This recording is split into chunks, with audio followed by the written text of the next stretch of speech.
마지막 협상에 들어갑니다. 성민수 기자입니다. 총파업을 23시간 남겨둔 새벽 1시쯤 사후 조정을 주재하던 중앙노동위원장이 회의장을 빠져나왔습니다.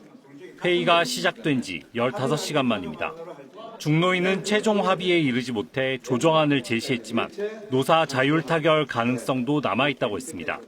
대부분 의견이 정리됐는데 우리 장관님도 도와주시고 해서 다 하나가 어쨌든 간에 정리가 안 돼서 사용료 측이 최종적으로 입장을 정리해서 내일 10시에 온답니다.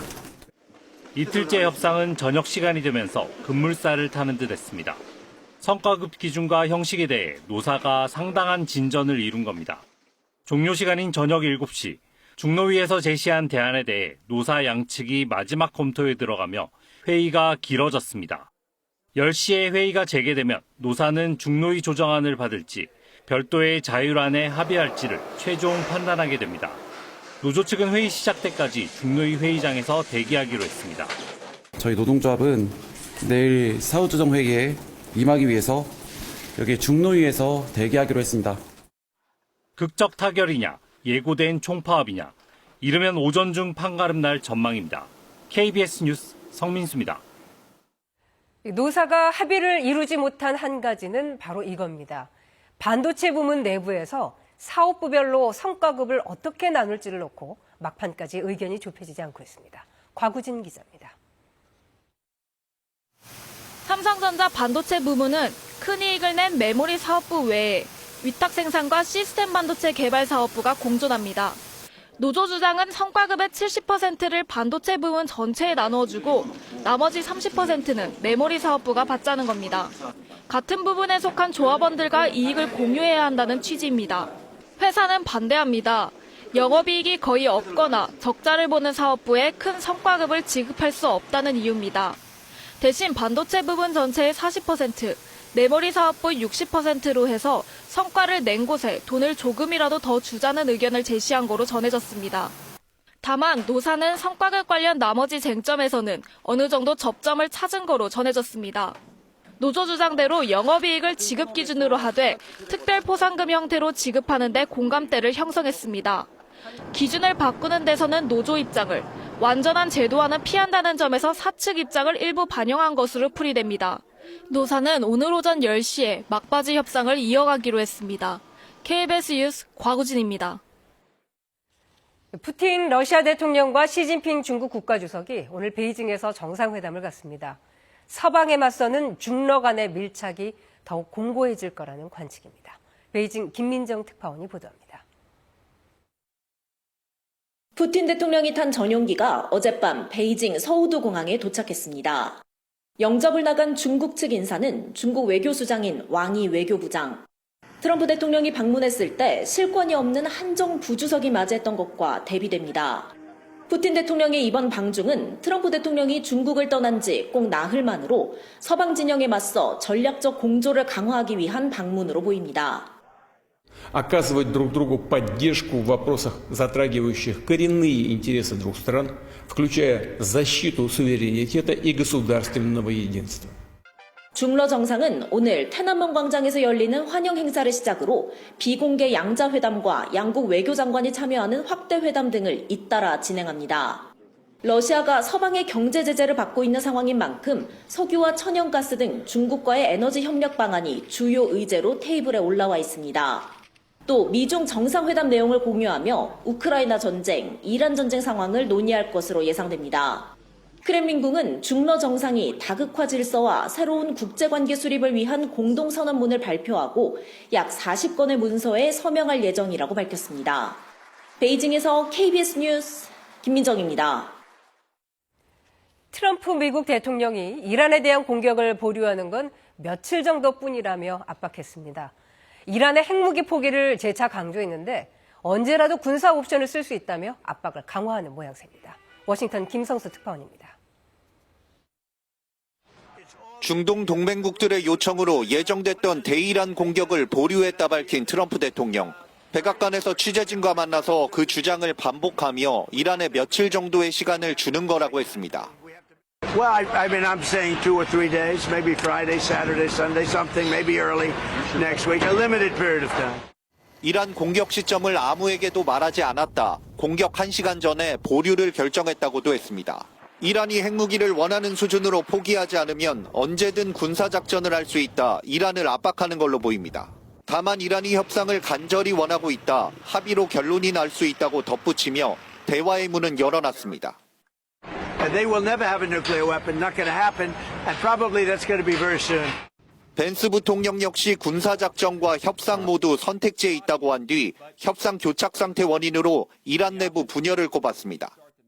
It's not sometimes totally clear what the negotiating position of the team is. And I don't know if that's sometimes bad communication, if that's bad faith. I wouldn't pretend to venture a guess there.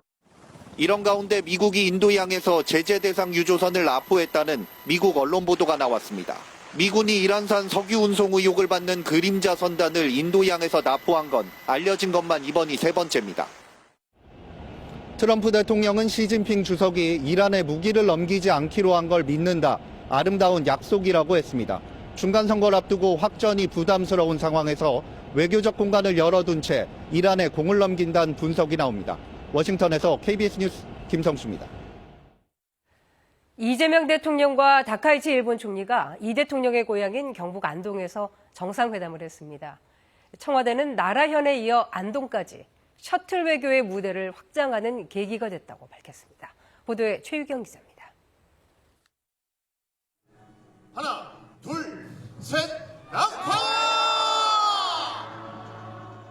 유네스코 세계문화유산인 안동 하회마을을 찾은 이재명 대통령과 다카이치 일본 총리. 전통 불꽃놀이, 선유 줄불놀이를 판소리 공연과 함께 관람했습니다. 다카이치 총리를 위해 마련한 특별한 친교 행사입니다. 총리님 덕에 이 동네가 훨씬 더 세계적으로 유명하게 됐습니다. 처음으로 저렇게 또 아름다운. 만찬은 1시간 넘게 진행됐습니다. 안동 찜닭의 원조격인 닭요리 전개아와 안동 한우 갈비구이 등 퓨전 한식이 메뉴로 올랐고 양국 화합과 우정의 의미를 담아 안동 소주와 일본 나라현 사케도 함께 제공됐습니다. 이 대통령은 만찬사에서 고향인 안동에서 다카이치 총리를 맞이하게 돼 더욱 뜻깊다고 말했습니다. 격이 없는 소통과 교감이 양국 관계 발전에 긍정적인 영향을 주고 있다고도 평가했습니다. 이어 가깝고도 먼 이웃이 아니라 유대와 신뢰를 바탕으로 하는 가깝고도 가까운 사이가 되길 바란다며 협력 의지를 다졌습니다. 다음 셔틀 외교도 약속했습니다. 다카이치 총리가 일본의 지방 온천 도시에서 다시 만나자고 제안하자 이 대통령은 가겠다고 하면 바로 추진되는 것이냐고 화답하며 화기애애한 분위기가 만들어지기도 했습니다. 청와대는 양국 정상이 서로의 고향을 방문하는 상호 교류를 완성하며 셔틀 외교 무대를 지방 도시로까지 확장하는 계기가 됐다고 평가했습니다. KBS 뉴스 최혜경입니다. 한미 정상 합의 사안을 이행하기 위한 실무그룹이 출범하고 앨리슨 후커 미 국무부 차관도 몇 주 내 방한할 계획입니다. 미 국무부는 현지 시간 19일 후커 차관과 방미 중인 박윤주 외교부 1차관의 한미 외교차관 회담 결과에 대해 이같이 밝혔습니다. 지난해 10월 에이펙 정상회의 당시 한국을 찾은 트럼프 미국 대통령은 이재명 대통령과 회담하며 핵잠수함 건조 협력, 핵연료 재처리 권한 확대 등 통상안보 분야에 합의를 했습니다. 5.18 민주화운동 기념일에 탱크데이라는 이벤트를 한 스타벅스 코리아가 거센 후폭풍을 맞았습니다. 신세계그룹 정용진 회장이 직접 고개를 숙였지만 불매운동과 회원 탈퇴 움직임이 일고 있습니다. 최지연 기자입니다. 군데군데 앉아있는 사람들 사이 빈 좌석이 많이 보입니다. 점심시간은 지났다지만 한산한 분위기가 두드러집니다. 5.18 민주화운동 기념일에 탱크데이 이벤트를 진행한 스타벅스. 박종철 열사 고문치사 사건을 연상시키는 책상에 탁이란 문구도 논란이 됐고 후폭풍은 거셌습니다. 저조차도 굳이 10억을 찾아서 오거나 그런 일은 없을 것 같고 소비자들이 그렇게 반응을 보이는 건 당연한 현상이라고 생각을 합니다. 매장은 냉랭했고 온라인의 분노는 뜨거웠습니다.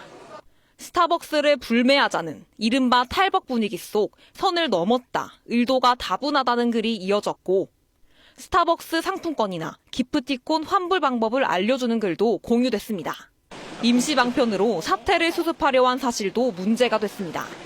탱크데이 표현을 탱크 텀블러데이로, 책상의 탁 문구를 작업 중 딱으로 수정한 겁니다. 파문이 확산하자 신세계그룹 정용진 회장은 5.18 민주화운동 영령과 유가족, 국민 여러분께 깊은 상처를 드렸다면서 고개를 숙였습니다. 신세계그룹 측은 광주 5.18 기념문화센터를 찾아 사과를 시도했지만 관계자들의 반발로 발길을 돌려야 했습니다. 사과할 뜻을 갖추기 위해서 지금 좀 강경이 조성되지 않은 것 같습니다. 스타벅스 글로벌 본사는 광주 시민과 고객, 지역사회에 진심으로 사과드린다는 입장을 밝혔습니다. KBS 뉴스 최지연입니다. 선거를 2주 앞두고 여야 지도부가 지지층 결집에 안간힘을 쏟고 있습니다. 더불어민주당은 원팀을 강조하며 흔들리는 지지층 단속에 들어갔고, 국민의힘은 정권 심판호를 띄우며 보수 민심에 구애하고 있습니다. 우한솔 기자입니다.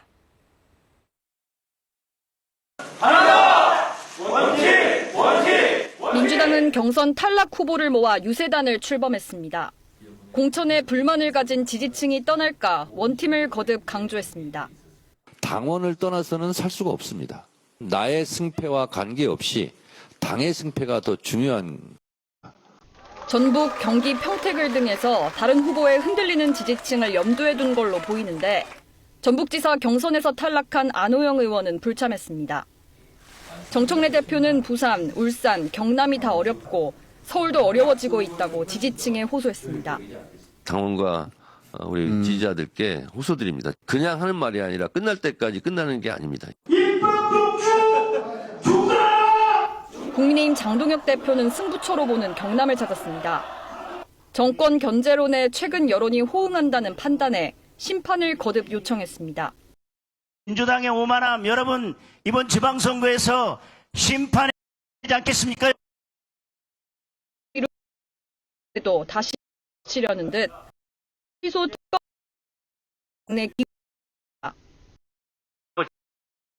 반드시 추진할 것이라고 확신합니다. 그것을 저지하기 위해서 우리 국민의힘은 당력을. 국민의힘은 삼성전자 노조 파업 예고도 정부 여당이 밀어붙인 노란봉투법 때문이라며 해결하라고 요구했습니다. KBS 뉴스 우한솔입니다. 여자 축구 간판 지소연이 뛰는 수원FC 위민과 북한의 내 고향 여자축구단이 오늘 오후 7시 수원 종합운동장에서 아시아축구연맹 여자 챔피언스리그 준결승전을 치릅니다. 북한 선수가 한국에서 열린 스포츠 대회에 출전하는 건 8년 만이고 북한 대표팀이 아닌 여자 축구 클럽팀에 방하는 이번이 처음입니다. 오늘 경기는 티켓 오픈 12시간 만에 일반 예매분 7,000장이 매진됐으며 3,000명의 공동 응원단이 두 팀을 동시에 응원할 예정입니다. KBS 한국방송은 오늘 저녁 6시 50분부터 1TV를 통해 경기를 생중계합니다. 이번엔 KB증권 연결해서 오늘의 주식시장 알아보겠습니다. KB증권입니다. 국내 증시 변동성이 큽니다. 코스피 초반 상승 출발했지만 하락 반전했습니다. 한때 2% 넘게 밀리며 7,100선을 내주기도 했지만 현재 낙폭을 절반 정도 줄였습니다. 코스닥 시장도 비슷한 흐름 보이고 있습니다. 이 시각 현재 코스피는 92.71포인트 하락한 7,178.95에 코스닥은 35.59포인트 밀린 1,048.77에 거래되고 있습니다. 미국 3대 지수 하락 마감했습니다. 코스피 시장 수급에서 개인과 기관은 동반 매수를, 외국인 1조 원 넘게 순매도 중입니다. 외국인 10거래일 연속 팔고 있습니다. 삼성전자 상승 반전했지만 SK하이닉스는 하락하는 등 시가총액 상위 200종목 대부분 하락하고 있습니다. 특히 전선 및 보험주, 로봇 관련주와 광통신주, 스페이스X 관련주와 우주항공, 제약바이오주 약세가 두드러지고 있습니다. 반면 HD현대중공업과 이수페타시스, 코리아서키트는 상승하고 있습니다. 코스닥 시장에 오늘 입성한 마키나락스 300% 상승 중이고 코스모 로보틱스 강세가 눈에 띄고 있습니다. 이 시각 현재 달러화에 대한 원화 환율은 1,511원 40전에 거래되고 있습니다. 지금까지 KB증권이었습니다.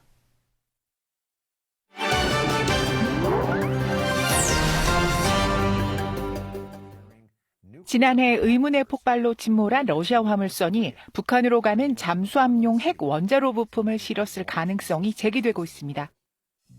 지난해 12월 스페인 지중해 러시아 화물선 우르사 메이저호가 갑자기 구조 신호를 보냅니다. 배는 한쪽으로 기울었고 얼마 뒤 연쇄 폭발과 함께 침몰했습니다.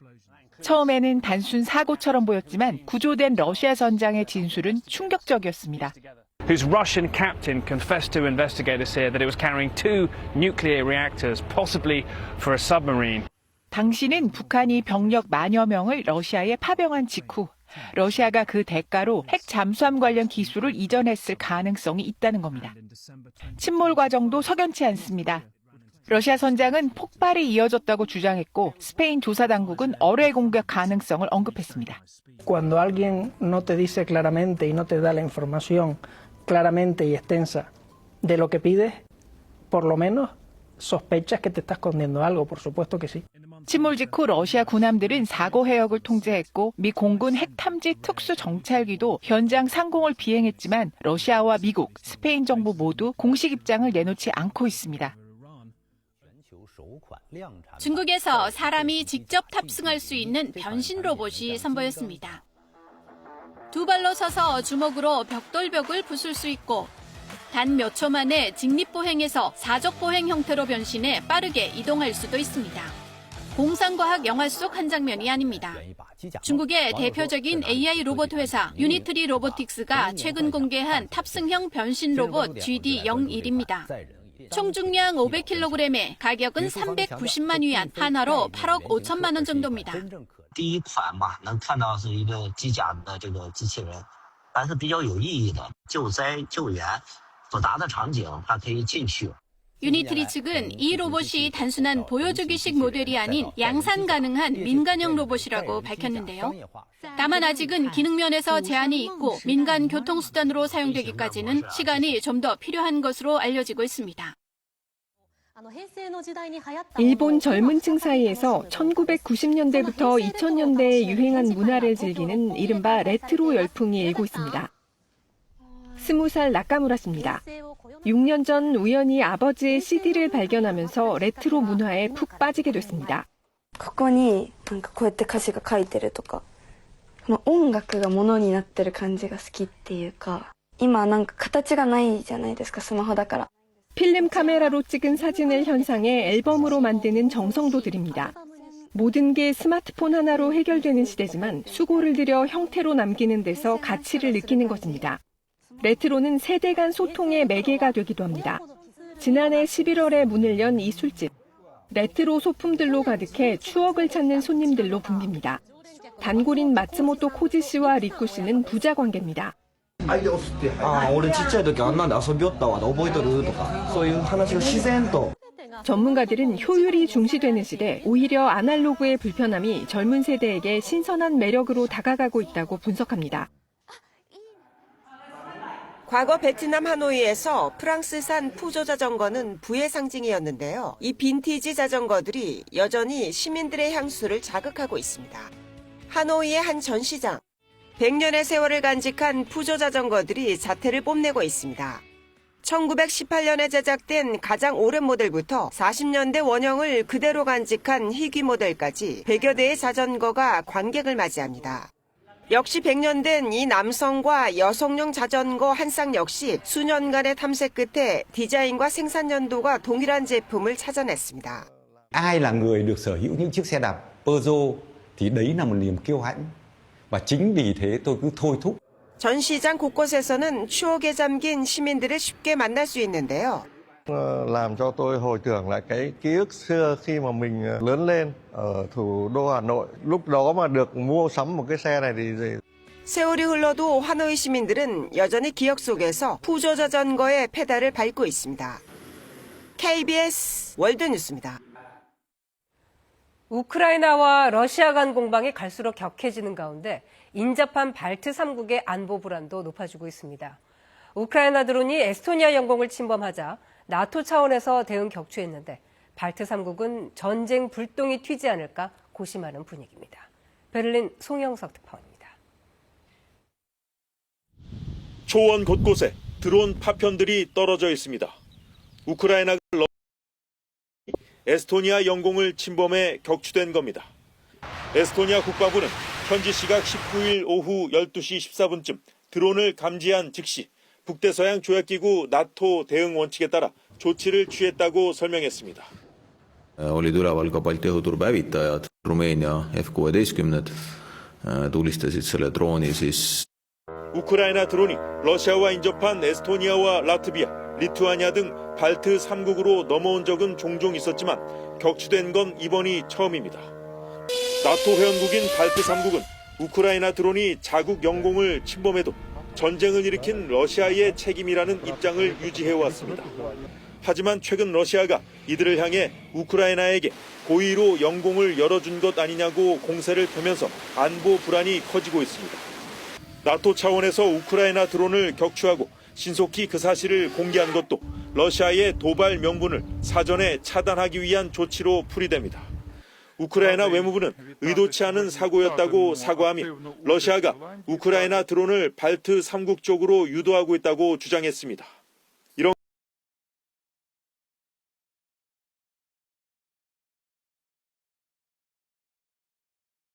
공고했습니다. 이에 대해 우크라이나와 라트비아 정부는 러시아가 또 거짓말을 하고 있다며 즉각 부인했습니다. 베를린에서 KBS 뉴스 송영석입니다.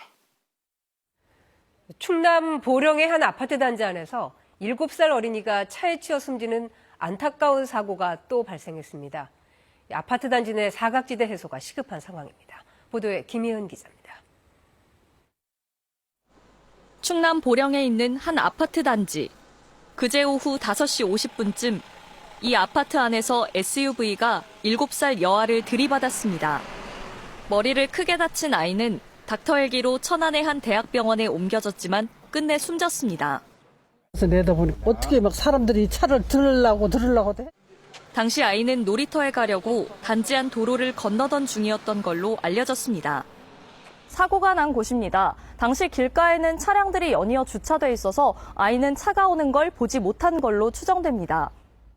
사고를 낸 50대 여성 운전자는 음주나 약물 운전을 하진 않은 걸로 조사됐습니다. 주차된 차들 사이에서 아이가 갑자기 나와 보지 못했다고 경찰에 진술했습니다.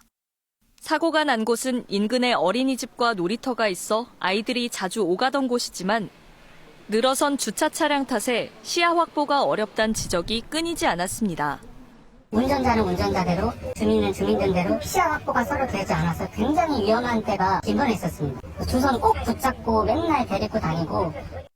지난 3월에는 울산의 한 아파트에서 횡단보도를 건너던 초등학생이 차에 치여 숨지는 등 비슷한 사고가 되풀이되고 있습니다. 실제 최근 4년 동안 아파트 단지 안에서 발생한 교통사고는 모두 12,000여 건. 이로 인해 숨진 사람만 한 해 평균 40여 명에 이릅니다. 경찰은 SUV 운전자를 교통사고 처리 특례법상 치사 혐의로 입건하고 자세한 사고 경위를 조사하고 있습니다. KBS 뉴스 김예은입니다. 배우 강동원이 아이돌 못지않은 2000년대 댄스 가수로 변신했습니다. 또 연극 비기닝 초연의 흥행을 이끌었던 배우 이종혁과 유선이 이번 재연 무대에 다시 한번 이름을 올렸습니다. 한 주간의 대중문화 소식 조정아 기자입니다.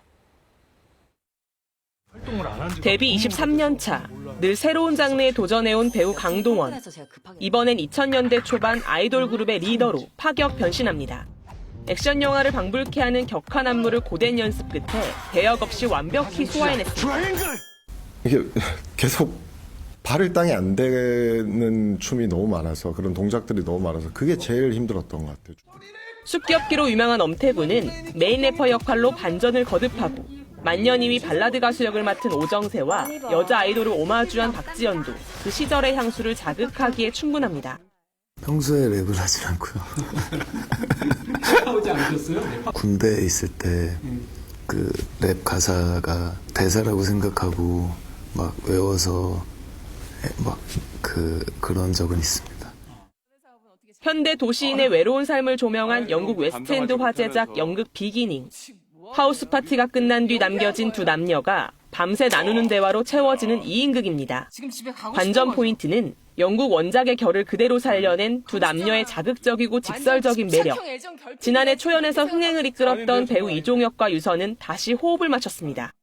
종아리 근육 파열됐는데 유선이가 야구하지 말라는데 왜 야구하냐고 연습하는데 유선이한테 좀 혼난 기억이 있습니다. 원래는 종혁 오빠가 작년에 같이 비기닝을 할 때는 늘 연습 끝나면 술자리를 했었어요. 근데 자기 다리 다쳤기 때문에 또 몸을 또 소중히 아끼더라고요. 회복을 위해서. 그룹 아이오아이 멤버 겸 배우 김도연이 생애 처음으로 칸 영화제 레드카펫을 밟았습니다. 주연을 맡은 영화 도라가 제79회 칸 국제영화제 감독주간 부문에 초청을 받은 겁니다. 사실 지금도 그렇게 실감이 나진 않는 것 같아요. 그래서 그냥 머릿속으로 계속 와 이렇게 내가 평생 이런 일이 나한테 있을까? 또 있을까? 이런 생각도 많이 하고. 상영이 끝난 뒤 객석의 기립박수가 이어지자 김도연은 감사 인사를 전하던 중 감격의 눈물을 흘리기도 했습니다. KBS 뉴스 조정아입니다. 오늘은 더위를 식혀주는 비 소식이 있습니다.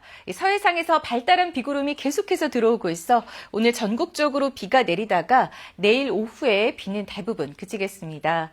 특히 제주 산지에 호우주의보가 내려진 가운데 오늘 늦은 오후부터 중부와 남해안, 제주 산지에는 시간당 20-30mm의 장대비가 쏟아질 때가 있겠습니다.